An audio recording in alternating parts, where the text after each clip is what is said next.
proses yang terjadi.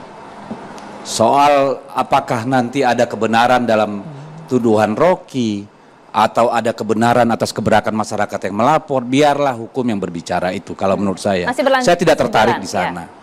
Tapi saya mau mengupas soal ini supaya kita mengupas soal Rocky ini bukan Rocky Gerung ya, Rocky Gerung. Once and for all.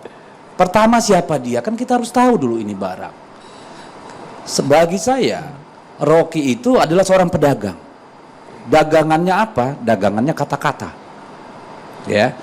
Untuk berhasil menjadi seorang pedagang kata-kata, dia menggunakan atribut-atribut tertentu sebagai akademisi, sebagai ahli filsafat. Faktanya, dia sama sekali bukan seorang akademisi. Sekitar tahun 2014-2015 dia diberhentikan dari UI karena dia hanya punya ijazah S1, sementara syarat minimal mengajar di UI sehingga bisa dibilang akademisi adalah S2. Dia pernah melanjut ke luar negeri, nggak selesai.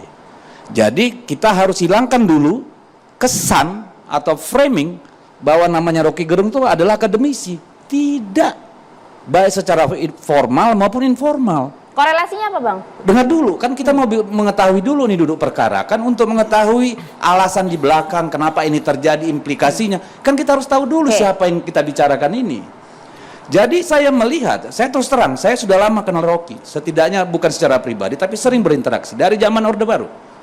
Hampir setiap kita ada diskusi, seminar selalu mengundang dia, bahkan sampai tahun 2009 saya masih lakukan. Dan sepanjang saya mengenal dia, bersama-sama kita melawan Orde Baru, tidak pernah kata-kata seperti ini keluar.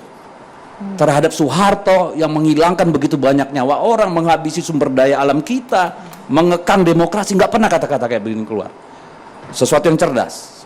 Tetapi begitu dia menjadi pedagang kata-kata, disitulah mulai terjadi.